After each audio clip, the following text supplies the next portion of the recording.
À Paris s'achève aujourd'hui une rencontre mondiale, scientifique et politique sur la biodiversité. On en parle avec notre invitée Hélène Soubelet. Merci d'avoir accepté notre invitation. Vous êtes directrice de la Fondation pour la recherche sur la biodiversité.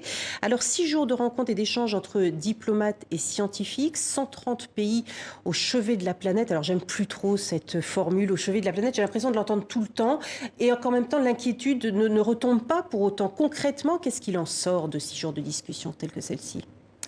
Alors, il en sort l'adoption ce matin, là, aux alentours de 11h50, de la plus grande évaluation mondiale sur la biodiversité, qui est effectivement au chevet de la planète, parce qu'en fait, on constate que cette évaluation va dire que la biodiversité, ce qu'on savait déjà, hein, s'effondre et que c'est confirmé par 150 scientifiques qui ont travaillé à cette évaluation, plus de 15 000 publications scientifiques, et que la situation est dramatique et qu'il faut maintenant passer à l'action. Alors, quand on parle de biodiversité, de quoi s'agit-il exactement par rapport au climat? Par exemple, il y a une COP biodiversité, une COP climat.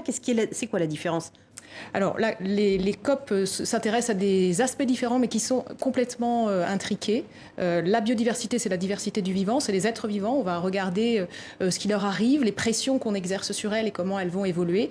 Et le climat, voilà, c'est les affaires climatiques. Je pense qu'on en parle beaucoup plus dans les médias. L'objectif de cette COP 15, donc, qui aura lieu en 2020 à Kunming en Chine, c'est justement de mettre la biodiversité sur le même plan que le climat, au niveau politique notamment. Au niveau international, on peut considérer que ce qui s'est passé en ce moment à Paris et ce qui est en train de se terminer est une bonne nouvelle, parce que les États ont réussi à se mettre d'accord sur les bases scientifiques qui permettront ce passage à l'action, parce que ça dit des choses très fortes sur la biodiversité, sur la façon dont l'homme en fait est en train de la détruire, et les interactions également qu'il peut y avoir entre cette biodiversité et d'autres pans de ce qu'on connaît, de ce qui fait notre vie. Donc il y a le climat, effectivement, la biodiversité interagit sur le climat, mais il y a aussi l'alimentation, la santé, le bien-être et beaucoup d'autres choses. Donc là, c'est quoi? Ce sont les scientifiques qui ont vulgarisé peut-être un petit peu des termes techniques et scientifiques à des diplomates, pour que ces diplomates, après, prêchent la bonne parole auprès de leur gouvernement? Comment ça se passe? Alors, les scientifiques, en fait, ils ont produit un rapport qui fait environ 1800 pages. Donc, c'est pas vraiment vulgarisé.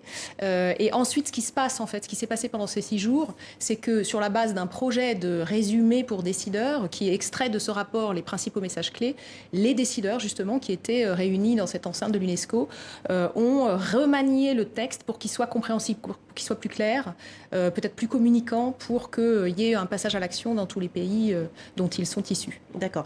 Alors, on voit, il y a combien d'espèces? 11 millions d'espèces, on en connaît que 10% à peu près? Voilà, c'est une estimation, 11 millions. Hein. Certains scientifiques disent qu'il y en a beaucoup plus, mais en fait, on va rester sur ces chiffres. Ce sont des chiffres qui sont publiés.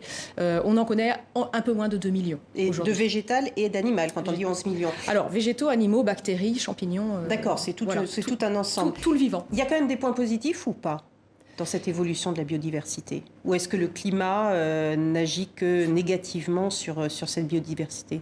Alors, on ne peut pas dire que le climat agisse négativement sur la biodiversité. La biodiversité s'adapte aux conditions climatiques. Ce qui se passe actuellement, c'est qu'en fait, comme l'homme est devenu ce qu'on appelle une force géologique, puisqu'il arrive à changer le climat, et il le fait de façon beaucoup plus rapide. Et donc, ce qui se passe, c'est que tous ces changements climatiques vont agir sur la biodiversité de sorte que la biodiversité, en fait, ne va pas réussir à s'adapter. Il faut des centaines d'années pour qu'une espèce réussisse à s'adapter à des conditions nouvelles.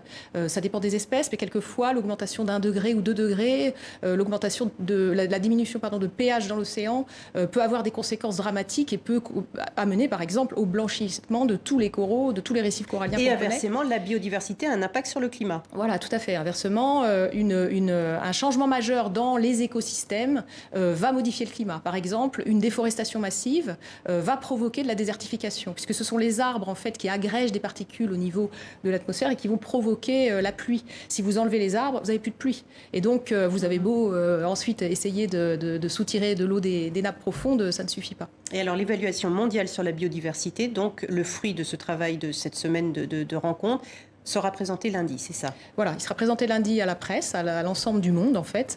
Normalement, ça sera la première étape. Ce sera la base de travail de cette fameuse COP 15 biodiversité qui sera exactement. En 2020 en Chine. Merci beaucoup Hélène Soubelet d'avoir été avec nous dans ce journal de TV5 Monde. Merci à vous.